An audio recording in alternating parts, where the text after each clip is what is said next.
Hello friends, welcome to my YouTube channel technology. तो friends, आपका भाई लेके आ चुका है 5 यूनिट। भाई पूरी रात जग के पूरा आपका कंप्लीट करना था, तो 5 यूनिट फाइनली तैयार हो गई। तो फ्रेंड्स, अब जल्दी से चलिए डिस्कस कर लेते हैं। और अगर आपने पीछे की सारी वीडियोस नहीं देखी है तो आप लिंक्स में जाके दे सकते हैं, या फिर मेरी चैनल पर जाकर फ्रेंड्स सब्सक्राइब कर दीजिए, वो मस्ट है। ठीक है, अब स्टार्ट करते हैं। 5th unit 5 renewable energy resources का यूनिट 5 है, जो कि है बायोमास। तो बायोमास बेसिकली क्या होता है? It's a organic matter used as fuel. Basically हम क्या करते हैं, जैसे जो बायोमास होते हैं, ठीक है, बायोमास वो ऑर्गेनिक मटेरियल्स होते हैं, वो ऑर्गेनिक मैटर्स होते हैं जो हम एज अ फ्यूल यूज़ करते हैं। ठीक है, जैसे बेसिकली हम देखते हैं सीवेज हो गए, ठीक है, ये जो मतलब पाइपलाइंस वगैरह से वेस्टेज जाते हैं ह्यूमंस के, और उसके बाद क्या होता है, फॉरेस्ट्री से जो क्रॉप वगैरह से वेस्टेज जाते हैं, रेसिड्यूज जाते हैं, इंडस्ट्रियल रेसिड्यूज, एनिमल रेसिड्यूज, इन सबको हम लोग बायोमास के सोर्सेज बोलते हैं। बायोमास बेसिकली उस चीज़ को कहते हैं जो मतलब एक टाइप की एक फ्यूल जिससे जनरेट हो ऑर्गेनिक मैटर से। ठीक है, ये बेसिकली क्या होता है, it's a power station for generation of electricity, specially in a power station for generation of electricity. ठीक है, बेसिकली क्या इसमें क्या है कि हम क्या कर सकते हैं, इलेक्ट्रिसिटी का जनरेट भी कर सकते हैं, किसके थ्रू? बायोमास के थ्रू। ठीक है, अब देखते हैं कि हमें क्या क्या वो हैं, मतलब इसके टूल्स हैं, और इसके बारे में आगे डिस्कस फर्दर कर सकते हैं। प्लांट के जो अंदर होता है, plant fix solar energy through क्या करता है, प्लांट जो है वो सोलर एनर्जी के थ्रू जो प्लांट होता है उस फोटोसिंथेसिस के प्रोसेस करता है। आप सबको पता है फोटोसिंथेसिस प्रोसेस क्या होता है? भाई बेसिकली पढ़ाया गया था। बेसिकली क्या करता है, जो प्लांट है उससे हम लोग उसके जो लीव्स होते हैं वो फोटोसिंथेसिस के प्रोसेस से क्या होता है, सूर्य सनलाइट्स को एब्जॉर्ब करते हैं। ठीक है, और वो बायोमास प्रोड्यूस करते हैं, क्योंकि वो कहीं ना कहीं हीट अर्थ के अंदर भी जाती है। ठीक है, अब है बायोमास में एनर्जी क्या होती है, ड्राइव्ड होती है, ठीक है, सन से, जो कि प्लांट एब्जॉर्ब करता है। ठीक है, तो अब बेसिकली हम लोग को ये बेसिक फॉर्मूला पढ़ाया गया था फोटोसिंथेसिस का प्रोसेस, जिसमें 6CO2 और 6H2 बन के 612H2O6 बनता था, H12O6 और CO2 बनता था। ठीक है, बेसिकली क्या होता है, सोलर एनर्जी, इससे क्या हो सकता है, फोटोसिंथेसिस होता है। फोटोसिंथेसिस क्या होता है, बायोमास बनाता है, बायोमास से क्या होता है, एनर्जी कन्वर्जन होता है। ठीक है, बहुत आसान है फ्रेंड्स, बस आप लोग का सपोर्ट चाहिए। फ्रेंड्स, आप लोग वीडियो देख ले तो सब्सक्राइब नहीं करते हो, तो नेक्स्ट वीडियो का नोटिफिकेशन कैसे पता चलेगा? तो मस्ट है सब्सक्राइब भाई।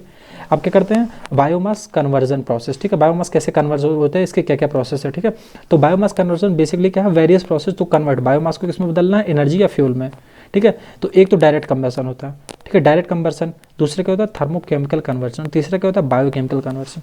ठीक है, अब देख लेते हैं ये डायरेक्ट कन्वर्जन क्या होता है। ठीक है, डायरेक्ट कन्वर्जन में बेसिकली क्या होता है, जो बायोमास होता है, ठीक है, उसका हमारा बेसिक प्रोसेस होता है कि हमें एनर्जी जनरेट करना है। ठीक है, बेसिक प्रोसेस एनर्जी या फ्यूल जनरेशन हो सकता है। तो क्या करते हैं, बायोमास के स्टोरेज को क्या कर सकते हैं, प्रोसेस करते हैं।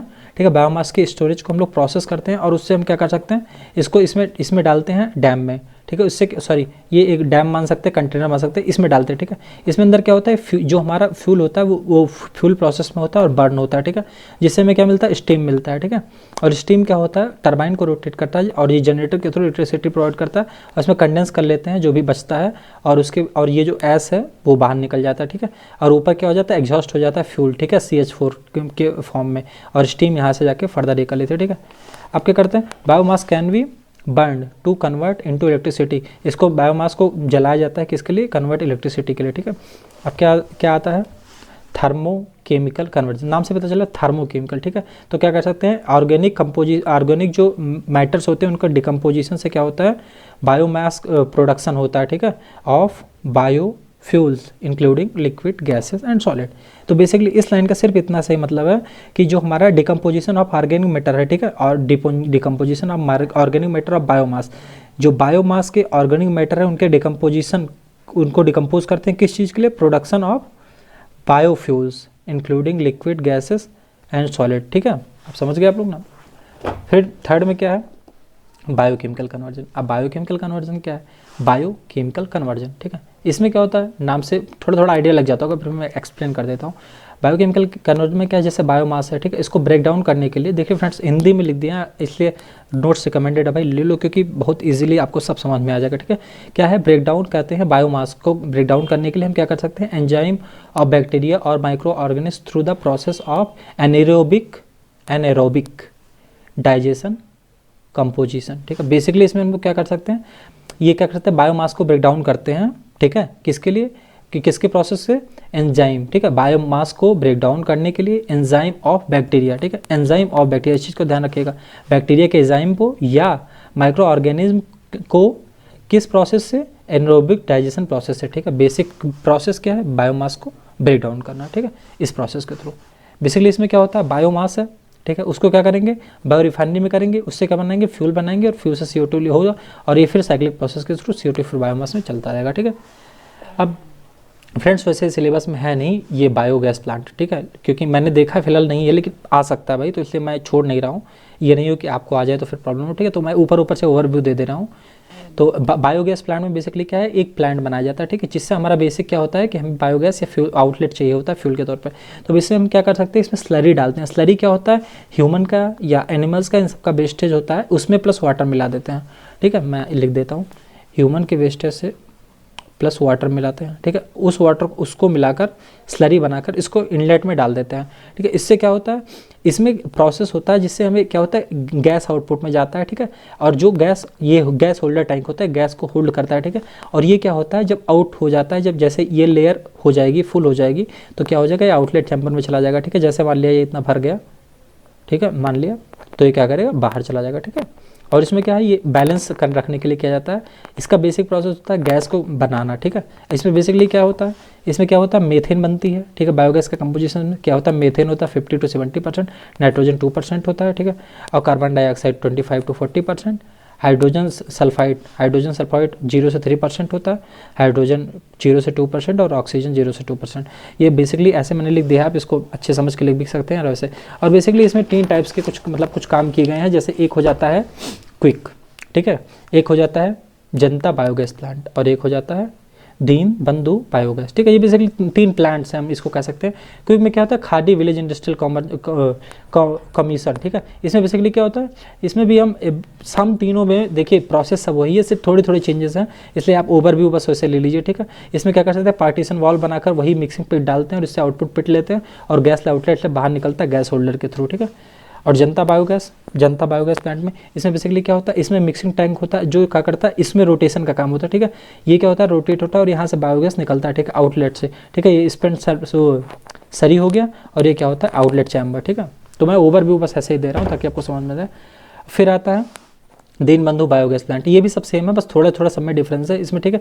बाहर से एक लेयर बना देते हैं ब्रिक का, ठीक है, और क्या करते हैं, प्रोसेस वही रहता है, बस थोड़े थोड़े चेंजेस करके यहाँ रिसीवर कर देते हैं, सरी रिसीवर, और यहाँ क्या कर सकते हैं, गैस आउटलेट में देते हैं, ठीक है। अब इन तीनों का हम लोग कंपेयर देख लेते हैं फ्रेंड्स। तो आइए इन तीनों का कंपेयर देखते हैं।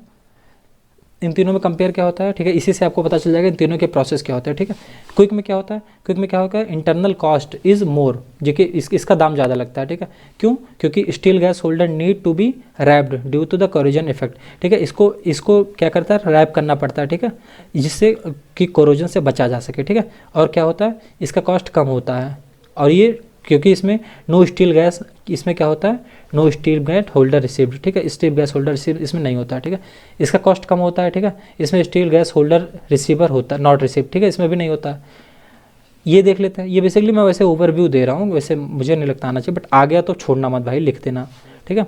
और ये क्या होता है, काउ डंग्स के मटेरियल्स के यूज़ किए जाते हैं, इसमें डोमेस्टिक वेस्ट यूज किया जाता है, और इसमें क्या होता है, मटेरियल यूज सम एज जनता प्लांट, इसमें उसी के मटेरियल्स को यूज किया जाता है, ठीक है।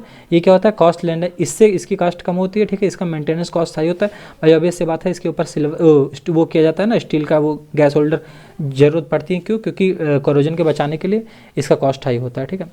अब मेन आते हैं भाई, ये इंपॉर्टेंट है, ठीक है, ये आप लोग लिख लीजिए, ये इंपॉर्टेंट है, ठीक है, ठीक है। अब OTEC ocean thermal energy conversion, भाई ये बहुत आसान है, और फिक्स है कि दिसंबर में आना चाहिए भाई, तो ठीक है। तो आराम से इसको समझ लीजिए, कोई दिक्कत नहीं, ठीक है। यूनिट 5 का ही ये पार्ट है, ठीक है। ओटेक में क्या है, ओशियन थर्मल एनर्जी कन्वर्जन। अब नाम से पता चल रहा है OTEC, ocean thermal energy conversion, मतलब ओशियन से थर्मल एनर्जी कन्वर्ट करके क्या कर सकते हैं, इलेक्ट्रिसिटी बना रहे हैं, ठीक है फ्रेंड्स। अब आप इसको अब देखिए, अब इससे आपको क्या होगा, पूरा क्लियर हो गया कि एक्चुअल में क्या क्या रहा है। ओटेक आया तो बस आपको ये लिख देना है, ठीक है। इसमें क्या कर सकते हैं, renewable energy technology that use in natural temperature difference, ये टेम्परेचर डिफरेंस के बेस पे काम करता है, ठीक है। ये पूरा आपको समझा देते हैं, ठीक है। लैंग्वेज आप लोग देख लीजिए, नोट्स भी है, या स्क्रीनशॉट ले, मतलब जैसे आपको पढ़ना हो पढ़ लीजिएगा, नोट्स ले लीजिएगा तो ज़्यादा इफेक्टिव होगा, ठीक है।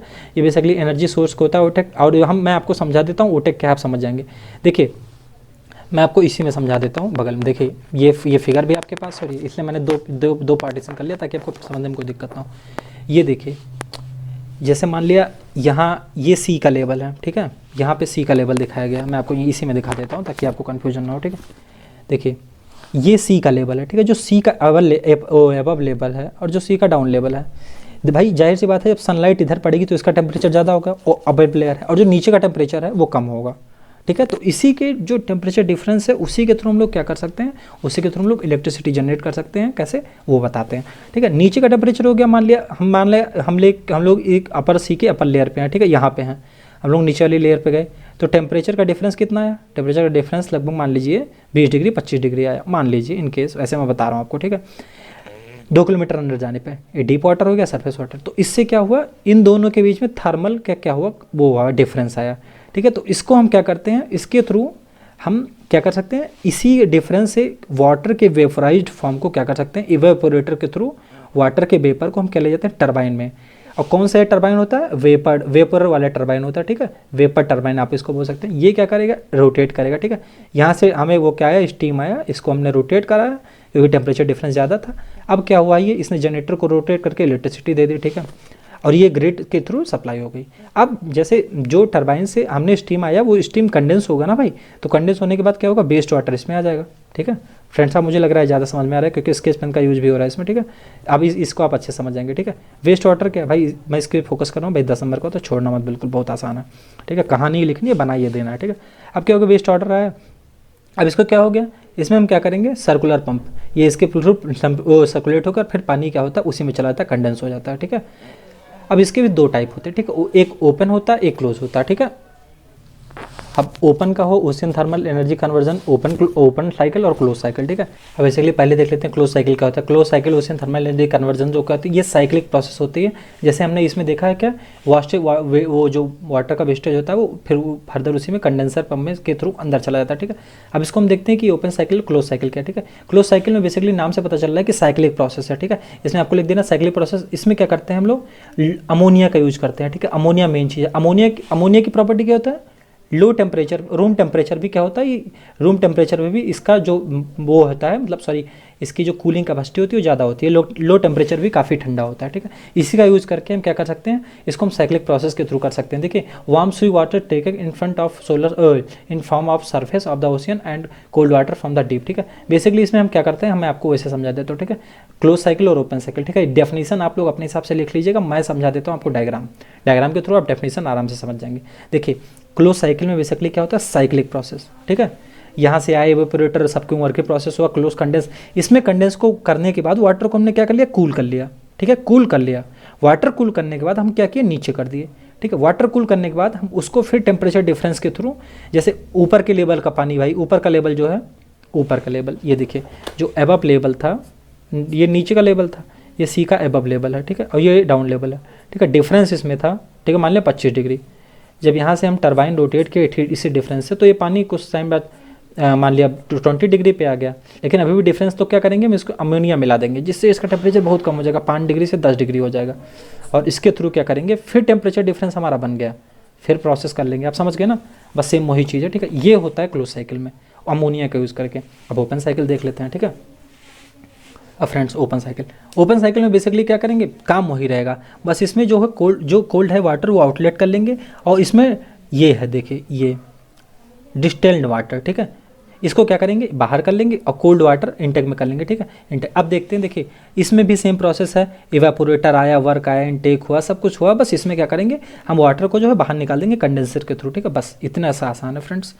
तो एडवांटेज में क्या हो गया भाई, ये आप कॉन्टिन्यूसली रिन्यूएबल एनर्जी रिसोर्सेज से पॉल्यूशन नहीं होगा भाई, इसके रिसोर्सेज भी तो थोड़े नेचुरली हैं क्योंकि भाई सनलाइट है, इलेक्ट्रिसिटी सब कुछ है, ठीक है। और क्या कहते हैं, the creates electricity without the discharge of green house effect, इससे ग्रीन हाउस इफेक्ट भी नहीं होता सबसे बड़े। और डिसएडवांटेज क्या है कि इन्वेस्टमेंट भाई इसमें ज़्यादा है, जहाँ भी प्लांट लगाएंगे सी एरिया देख के लगाएंगे, बड़ा सा प्लांट लगाएंगे तो उस हिसाब से इसका इन्वेस्टमेंट ज़्यादा है, ठीक है। और क्या होता है, conversion efficiency is very low, इसकी एफिशिएंसी भी भाई लो है, उतना आपको पता है उतना एफिशिएंट नहीं होगा भाई। कल को धूप ना निकले, कल को जैसे मान लिया हमने पूरा सेटअप कर दिया, अब हमें टेम्परेचर डिफरेंस चाहिए, धूप निकल ही नहीं रही है भाई, ये भी एक दिक्कत है, ठीक है। अब कहाँ आते हैं, ये देखिए supply of cold and what water is needed, ठीक है, दोनों का वो होता है, नीड होता है, और ये कभी कभी ये टिपिकली ही मिल पाता है, ठीक है। अब देख लेते हैं वेव एनर्जी क्या है। वेव एनर्जी बेसिकली वेव हम समझते हैं कैसे, ठीक है। देखिएगा वेव क्या कर सकता है, wind blowing across the sea such as waves kinetic energy wave can be used to rotate turbine when the turbine. देखिए वेव क्या होता है, देखिए जो वाटर के लेवल है उसके जो उसका जो प्रेशर होता है और एटमॉस्फेयर के लेवल का जो प्रेशर होता है उसके बीच में डिफरेंस आता है तो वेव बनता है। ऐसे प्रेशर डिफरेंस की वजह से वेव इंक्लूड होता है, ठीक है।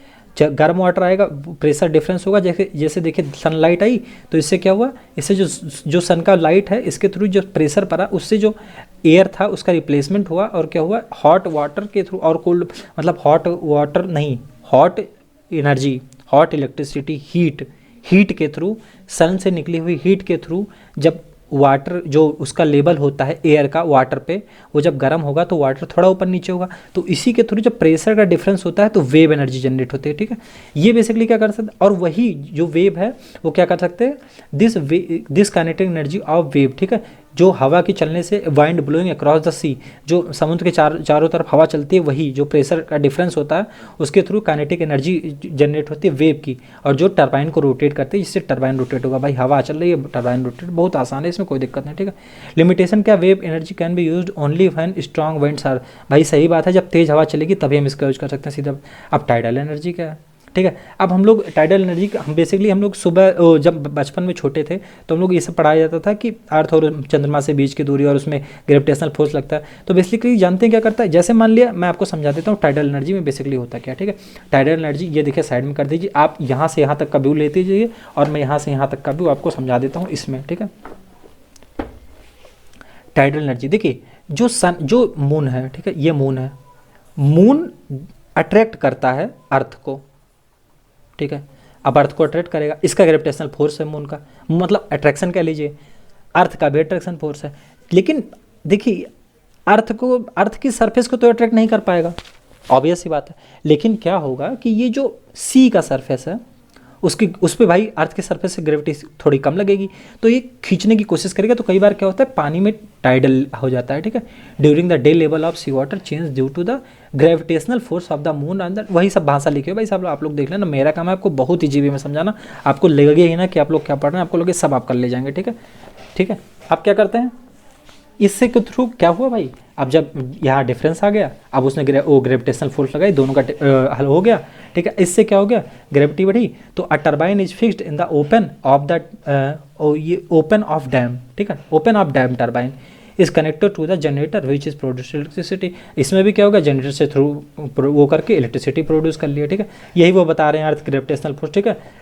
तो जो फोर्स लगेगा वो क्या होगा, जी ऑफ एम और स्मॉल एम मून और उसका ग्रेविटेशनल फोर्स अपॉन एम, ये एम मास ऑफ ऑब्जेक्ट हो गया और ये ऑब्जेक्ट 1 और मास ऑफ ऑब्जेक्ट 2, ठीक है, दोनों ऑब्जेक्ट अलग अलग होंगे, ठीक है। अब क्या करते हैं, मास ऑफ ऑब्जेक्ट और आर क्या हो गया भाई, डिस्टेंस हो गया, ऑब्वियस सी बात है, रेडिकल दूरी हो गई, ठीक है। अब क्या करते हैं इसमें, हाई टाइडल, न्यू मून और फुल मून, सही बात है भाई, जब मून अपनी फुल कैपेसिटी पे होगा तो जाहिर सी बात है भाई उतना फोर्स ज़्यादा लगेगा, क्योंकि पूरा क्लियर विजिबिलिटी का अट्रैक्शन फोर्स ज़्यादा लगेगा, इसके और इसके बीच में क्लियर विजिबिलिटी होगी और इसका साइज बड़ा होगा तो अट्रैक्शन फोर्स ग्रेविटेशनल फोर्स ज़्यादा लगेगा, ठीक है। अब हाई टाइडल, लो टाइडल, ठीक है, ये हाई टाइडल हो गया, ठीक है, और ये बेसिकली टाइडल हो गया, ठीक है। लो टाइडल सीम ये हाई टाइडल के भी थ्रू बना लेंगे, लो टाइडल के भी बना लेंगे। तो फ्रेंड्स थैंक्स फॉर वॉचिंग, और फ्रेंड्स वीडियो अच्छी लगी तो लाइक कमेंट शेयर सब्सक्राइब तीनों चारों मस्ट है भाई। तो भाई ऐसे ही सपोर्ट करते रहो भाई, तुम्हारा भाई इतनी मेहनत के बदले सिर्फ एक सब्सक्राइब मांग रहा है, तो प्यार से सब्सक्राइब कर देना भाई ताकि आगे की वीडियोज़ मिलते रहें। Thanks for watching.